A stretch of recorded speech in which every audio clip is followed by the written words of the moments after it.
حضرت اسرافیل علیہ السلام کو حکم دیا کہ عزازیل کو لوح محفوظ تک پہنچایا جائے۔ عزازیل جب لوح محفوظ پر پہنچا تو وہاں بھی عبادت میں مگن رہتا، گردش کرتا، جھکتا اور ہر لمحہ اللہ کی بڑائی بیان کرتا۔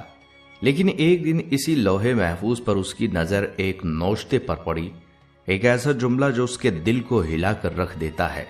لکھا تھا، ایک بندہ 6 لاکھ سال تک اللہ کی عبادت کرے گا، مگر جب ایک سجدے کا وقت آئے گا وہ انکار کر دے گا، اس کی ساری عبادت مٹا دی جائے گی اور اس کا نام ہوگا ابلیس، مردود، مہر جرم کے ساتھ۔ یہ پڑھتے ہی عزازیل کا دل کانپ اٹھا اور وہیں کھڑا ہو کر 6 لاکھ سال تک روتا رہا۔ جی ہاں، 6 لاکھ سال وہ صرف روتا رہا، لرزتا رہا اور اس نوشتے کو تکتا رہا۔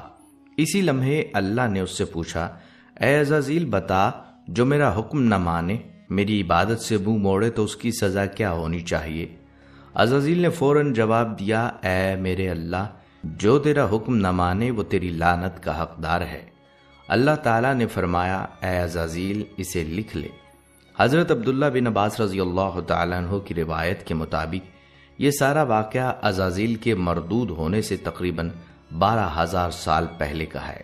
جب اس نے لوح محفوظ پر وہ جملہ پڑھا تو اس کا دل دہل گیا اور اس نے کہا، خدا کی لعنت ہو اس پر جو اپنے رب کی اطاعت نہ کرے۔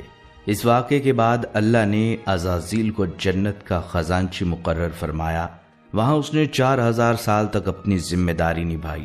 ان دنوں میں عزازیل صرف خزانچی نہیں تھا، بلکہ اس نے جنت میں درس و تدریس کا سلسلہ شروع کیا، اور سننے والے کون تھے؟ جبرائیل، میکائیل، اسرافیل اور عزرائیل علیہ السلام جیسے مقرب فرشتے، وہ بھی عزازیل کے درس میں شریک ہوتے۔ پھر ایک رات ایسا ہوا کہ فرشتوں کی نظر بھی لوح محفوظ پر جا پڑی، اور جب انہوں نے وہی نوشتہ پڑھا تو ان کے جسم لرزنے لگے، وہ رونے لگے، اپنے سر پیٹنے لگے۔ عزازیل نے پوچھا، آج تم سب کیوں اتنے پریشان ہو؟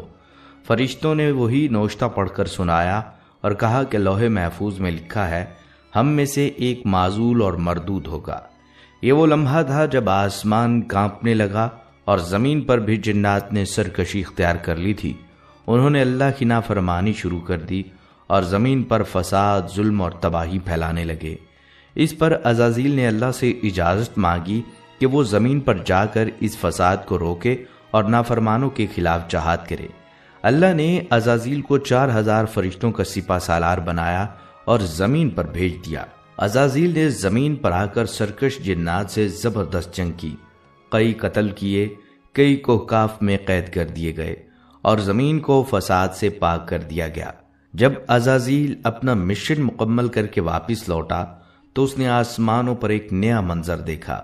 وہ مٹی جو زمین سے لائی گئی تھی اب اللہ کے حکم سے ایک پتلے میں تبدیل ہو رہی تھی۔ عزازیل نے حیرت سے پوچھا، یہ کیا ہے؟ فرشتوں نے جواب دیا، یہ مٹی اللہ نے زمین سے منگوائی ہے اور اسی سے وہ اپنا خلیفہ پیدا کرے گا۔ یہ سن کر عزازیل کے دل میں پہلی بار تکبر اور حسد کی چنگاری بھڑکی۔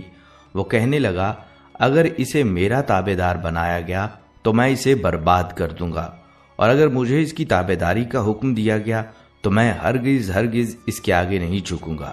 جب اللہ رب العزت نے آدم علیہ السلام کا پتلا مکمل کر لیا اور اس میں روح پھونکی تو پھر اللہ تعالیٰ نے انہیں علم الاسماء یعنی تمام چیزوں کے ناموں کا علم عطا فرمایا، اور پھر اللہ نے فرشتوں سے فرمایا، یہ ہے میرا نائب جسے میں زمین پر بھیجنے والا ہوں۔ فرشتے حیرت سے بولے، یا اللہ، تو زمین پر ایک ایسی مخلوق کو خلیفہ بنائے گا جو وہاں فساد کرے گی اور خون بہائے گی؟ اللہ تعالیٰ نے فرمایا، میں وہ جانتا ہوں جو تم نہیں جانتے۔ پھر اللہ نے فرشتوں سے پوچھا، اگر تم سچے ہو تو ان چیزوں کے نام بتاؤ۔ فرشتوں نے عرض کی، یا اللہ، ہمیں صرف وہی علم ہے جو تو نے ہمیں سکھایا۔ اس کے بعد اللہ تعالیٰ نے حضرت آدم علیہ السلام سے فرمایا، تم ان چیزوں کے نام بتاؤ۔ جب آدم علیہ السلام نے سب کے نام بیان کر دیے، اللہ نے فرمایا، کیا میں نے تم سے نہیں کہا تھا کہ میں آسمانوں اور زمین کی چھپی باتوں کو جانتا ہوں؟ پھر وہ وقت آن پہنچا جس نے کائنات کی سب سے بڑی آزمائش کو جنم دیا۔ اللہ نے حکم دیا، تمام فرشتے آدم کو سجدہ کرو، تو سب فرشتے سجدے میں گر گئے، مگر ایک نہ جھکا، ایک کھڑا رہ گیا، ایک انکار کر گیا، اور وہ تھا عزازیل۔ کیوں؟ کیونکہ وہ جنات میں تھا اور اس کے دل میں اب تکبر بول رہا تھا۔ اللہ نے اس سے پوچھا، اے عزازیل، تجھے کس چیز نے روکا کہ تو میرے حکم پر عمل نہ کرے؟ عزازیل نے سرکشی سے کہا، میں اس سے بہتر ہوں، تو نے اسے مٹی سے پیدا کیا اور مجھے آگ سے، میں اسے سجدہ کیوں کروں؟ اللہ نے فرمایا، تو نیچے اتر جا، تجھے یہاں کوئی حق نہیں کہ بڑائی دکھائے، نکل جا، تو مردود ہے، اور اب تجھ پر قیامت تک میری لعنت رہے گی۔ اسی لمحے عزازیل جو عبادت گزار، مقرب اور خاشع تھا، اب ابلیس شیطان بن گیا۔ اللہ نے جب لعنت کی تو ابلیس عاجز ہو کر عرض کرنے لگا، اے میرے رب، مجھے اس دن تک مہلت دے جب سب دوبارہ زندہ کیے جائیں۔ اللہ نے فرمایا، تجھے مہلت دی، اور اسی دن سے یہ ابلیس شیطان انسان کا کھلا دشمن بن گیا۔ قرآن کریم میں اللہ تعالیٰ فرماتے ہیں، ابلیس نے کہا، اے میرے رب، مجھے اس دن تک مہلت دے جس دن سب لوگ دوبارہ اٹھائے جائیں گے۔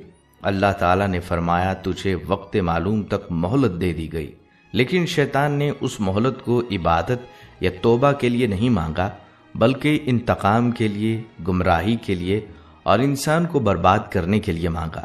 اس نے رب کائنات کے سامنے کھڑے ہو کر قسم کھائی، جیسے تو نے مجھے گمراہ کیا، میں بھی انسانوں کے لیے گناہ کو مزین کر کے پیش کروں گا، ان سب کو بہکاؤں گا اور میں ان کی طاق میں رہوں گا، تیری سیدھی راہ پر بیٹھ کر۔ میں ان کے سامنے سے، پیچھے سے، دائیں سے اور بائیں سے آؤں گا، اور تو ان میں سے اکثر کو شکر گزار نہیں پائے گا۔ یہ شیطان کا کھلا چیلنج تھا، ایک ایسا چیلنج جو اس نے اللہ کی عزت و جلال کی قسم کھا کر کھایا کہ میں ان سب کو تیرے راستے سے ہٹاؤں گا۔ اس لیے شیطان عام انسانوں سے بڑھ کر انبیاء کے دشمن ہیں، کیونکہ انبیاء کرام وہ رکاوٹ ہیں جو شیطان کے اس وعدے کو ٹوٹنے نہیں دیتے۔ لیکن یاد رکھیں، شیطان چاہے جتنا خطرناک ہو، اس کا اختیار سے